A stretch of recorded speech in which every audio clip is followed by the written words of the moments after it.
अस्सलामुअलैकुम रहमतुल्लाहि वबरकातुहू। दोस्तों, आज हम ये वीडियो आरक्षण के ऊपर बनाएंगे और हमारे पास जो भी इल्म है उस इल्म के हिसाब से हम शार्ट में आप लोगों को बताना चाहेंगे। दोस्तों, आरक्षण है क्या? पहले आरक्षण क्या किसी समाज को बांटता है? नहीं। ये आरक्षण ऐसे समाज को जो समाज में सबसे पिछड़ा हो उसको प्रतिनिधित्व देता है अलग से, कि वो भी समाज आगे बढ़े और वो भी मुख्य धारा में आए। इसलिए आरक्षण बनाया गया है। इसको और अच्छे तरीके से हम आपको समझाना चाहते हैं कि हुजूर सल्लल्लाहु अलैहि वसल्लम के ज़माने में आरक्षण भी मिला करता था। वो कैसे? हम लोगों को पता है कि हमारे नबी के ज़माने में तरक्की का आधार सिर्फ धन था। तरक्की का आधार सिर्फ धन था। इसलिए जो संपन्न लोग थे उस ज़माने में, तो हुजूर ने कहा कि ऐ लोगों, जो तुम सारे लोग संपन्न हो, गरीबों को 2.5% यानी 2.5% उनको अपने धन का ज़कात दिया करो। इससे तुम्हारे दो फायदा होगा। एक ये कि आखिरत तुम्हारी अच्छी होगी, दूसरा ये जो तुम्हारा समाज होगा वो गरीबी से मिट जाएगा और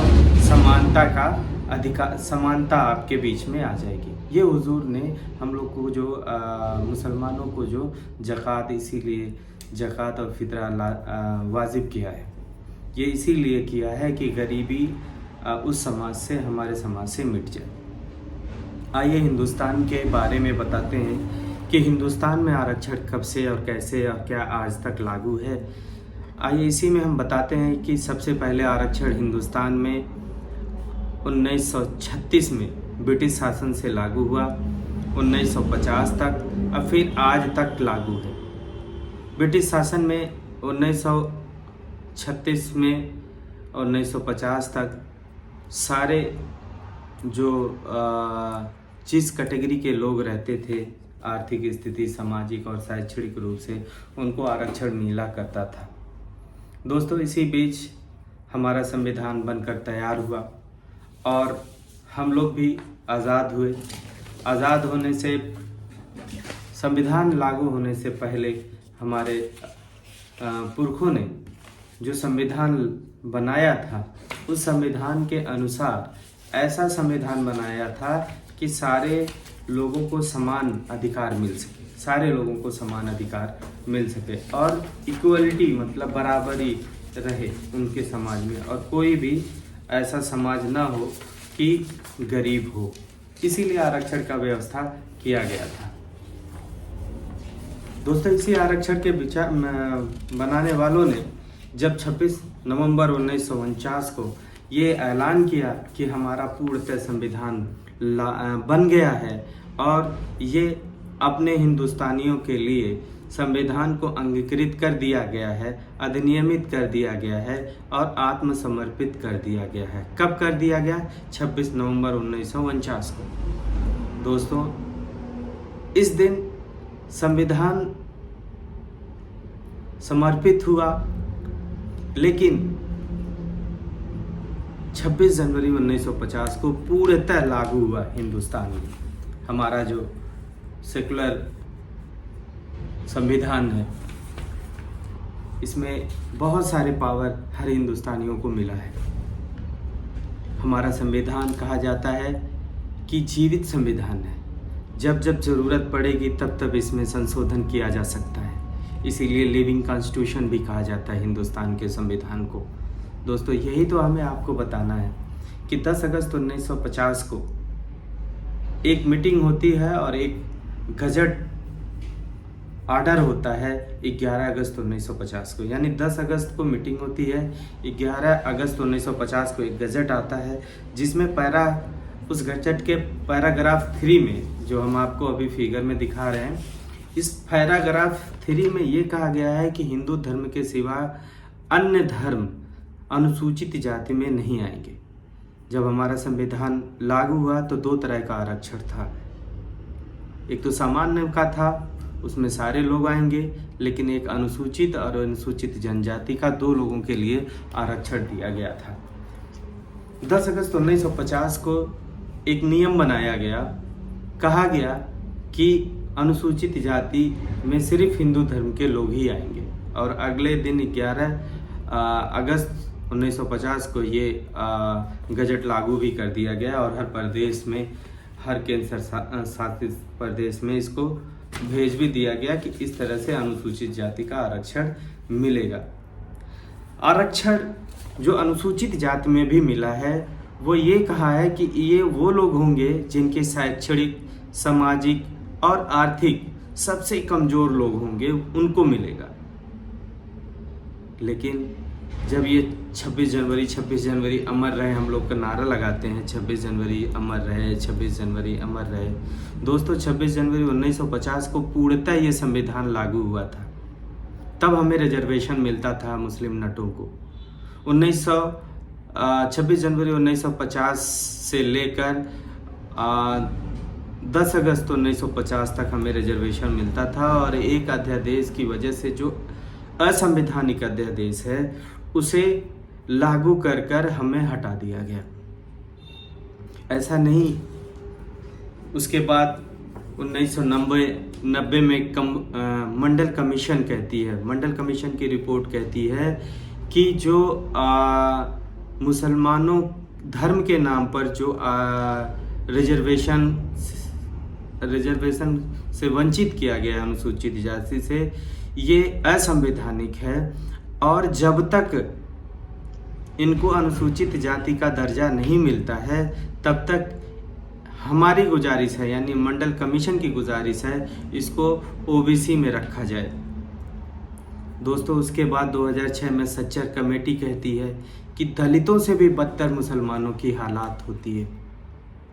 उसके बाद 2007 में रंगनाथ मिश्रा कमेटी बनती है, और आज 2022 में एक बालाकृष्णन आयोग चल रहा है जो ये देखना चाह रही है कि मुसलमानों को रिजर्वेशन की ज़रूरत है कि नहीं अनुसूचित जाति में। दोस्तों ये वक्त पर आयोग बनाया गया है हमें झुंझुना देने के लिए। ऐसा नहीं कि हमारे बड़े लोगों ने इसके लिए आवाज़ नहीं उठाया। मैं सबसे पहले एक हमारे ही बीच के लोग हैं, उनका मैं नाम लेना चाहता हूं, जो हमारे समाज के लिए आवाज़ उठाई, हमारे लिए कुछ चला, कुछ उन्होंने सहयोग किया मुस्लिम नट को। उसमें एक नाम आता है श्री ज़हूर अहमद साहब का। श्री ज़हूर अहमद साहब जो ग्राम रंजराम, थाना व तहसील रंजहामी, जनपद कानपुर नगर के हैं। इन्होंने अपने मुस्लिम नटों के लिए कई बार कई डेट पर इन्होंने उच्च अधिकारियों को, राष्ट्रपति को, राज्यपाल को, मुख्यमंत्री को इन्होंने ज्ञापन दिया, जो भी अल्लाह ताला इनको इल्म था उस हिसाब से दिया। इसमें उस जवाब का पत्र मुख्य सचिव उत्तर प्रदेश शासन का 18 अप्रैल 2016 में आया। उसके बाद माननीय मुख्यमंत्री के निजी सचिव 25 अप्रैल 2016 में आया।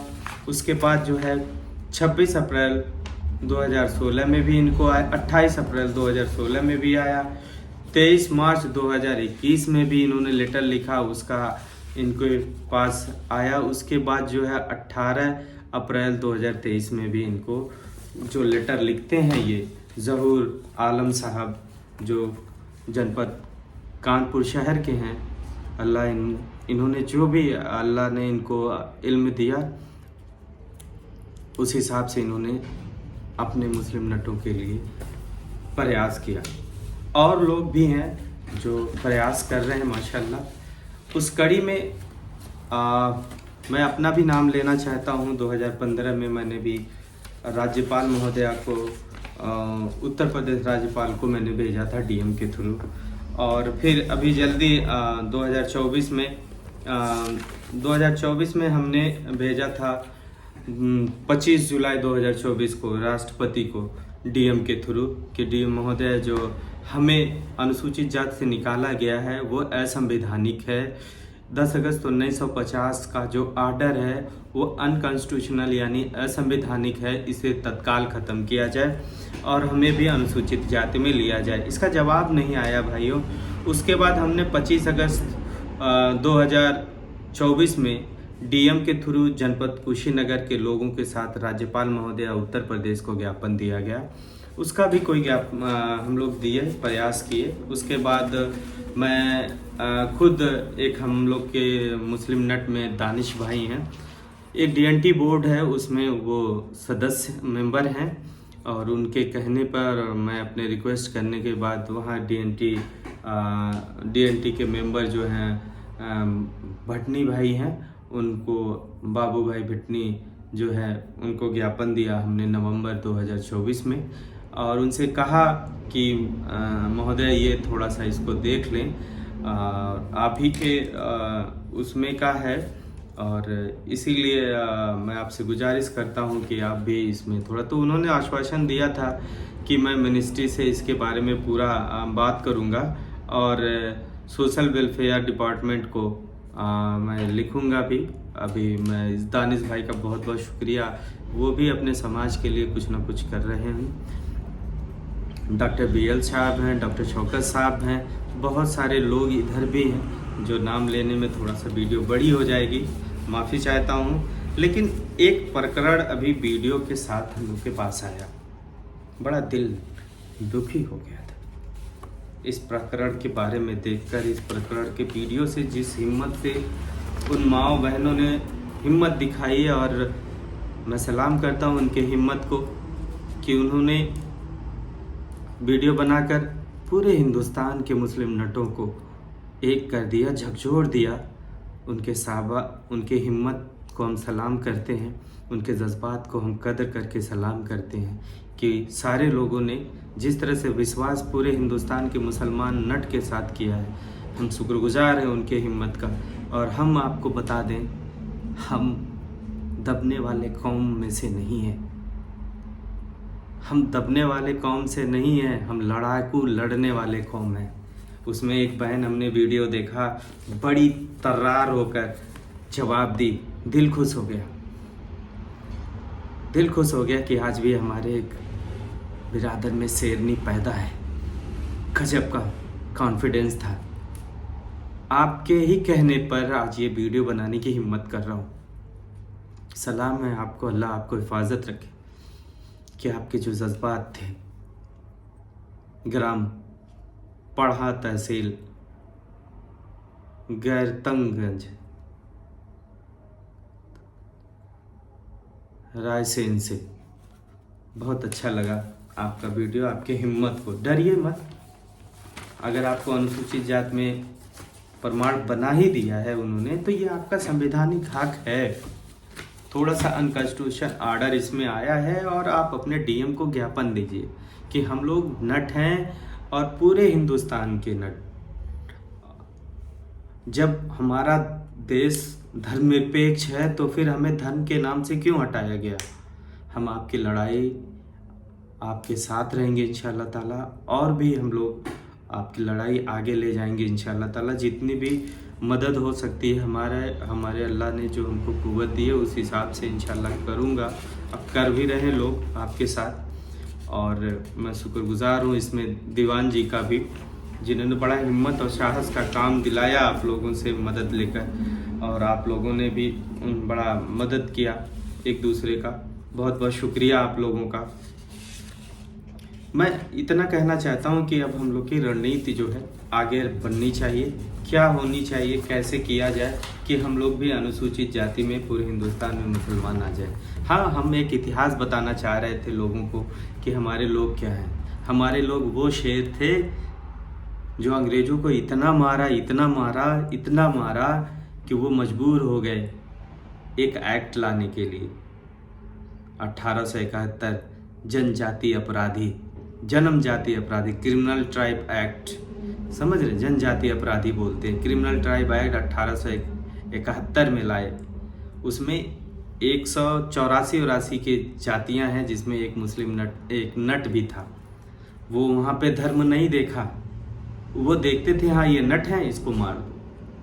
हम लोग क्या करते थे, शकल बनाकर अपने शकल अपने वेशभूषा को बदल कर जहाँ ये रहते थे अंग्रेज, वहाँ घुस कर हम उनको सिखा देते थे। अपनी धरती के लिए, अपने इस मिट्टी के लिए हमारे पुरखों ने बलिदान दिया है। एक एक नहीं, लाखों लाखों बलिदान दिया है हमारे पुरखों ने इस मिट्टी के लिए। आज हमें धर्म के नाम पर बांट दिया। ऐसा नहीं दोस्तों, आरक्षण आज के डेट में ज़रूरत नहीं है। आज के डेट में भी आरक्षण बहुत ज़रूरत है। आज के डेट में एक है EWS आरक्षण, जो 8 जनवरी 2019 को संसद से पारित हुआ, जिसमें खान, पठान, सिद्दीकी, ठाकुर, ब्राह्मण, वैश्य वगैरह लोग इसमें सामान्य जातियाँ आरक्षण 10% पाते हैं। दूसरा आरक्षण है OBC, जिसमें हमें ढकेल के रखा गया है।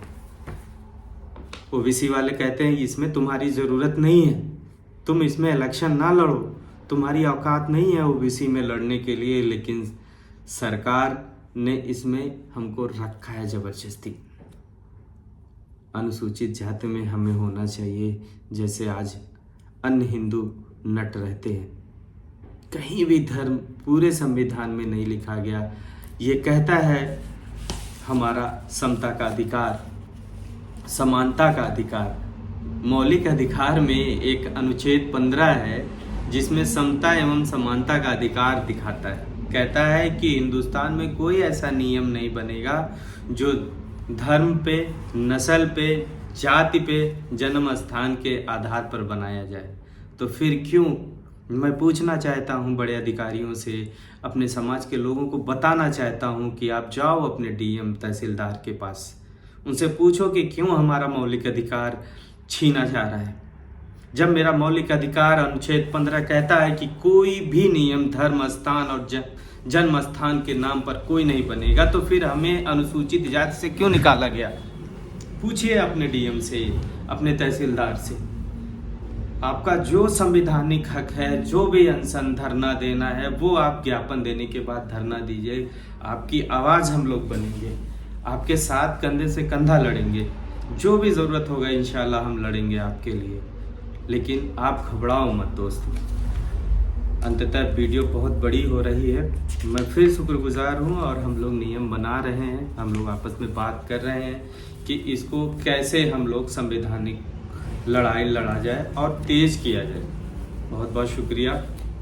आप घबराइए ना, हम लोग आपके साथ हैं। आपके हिम्मत को हम सलाम करते हुए, ये कौम नट जो है ना, ये लड़ाकू कौम है, कुर्बानियाँ देती हैं हरदम। आज फिर हमें हमारा हक नहीं मिलेगा तो हम सरकार से अपने संवैधानिक तौर पे जो भी हमें संविधान ने अधिकार दिया है, उस हिसाब से हम विरोध जता के अपने संविधान के ऊपर विश्वास करते हुए, मौलिक अधिकार हमारा जो हनन हुआ है, मैं तो गुजारिश करूंगा अपने राष्ट्रपति महोदया से, अपने प्रधानमंत्री से कि 10 अगस्त 1950 का जो आर्डर है उसे आप ख़त्म करके अनुसूचित जाति में हम नटों को धर्म के नाम पे नहीं, हिंदुस्तानी के नाम पे और हमारा मौलिक अधिकार के खातिर हमें अनुसूचित जाति में रखा जाए। अस्सलामु अलैकुम व रहमतुल्लाह।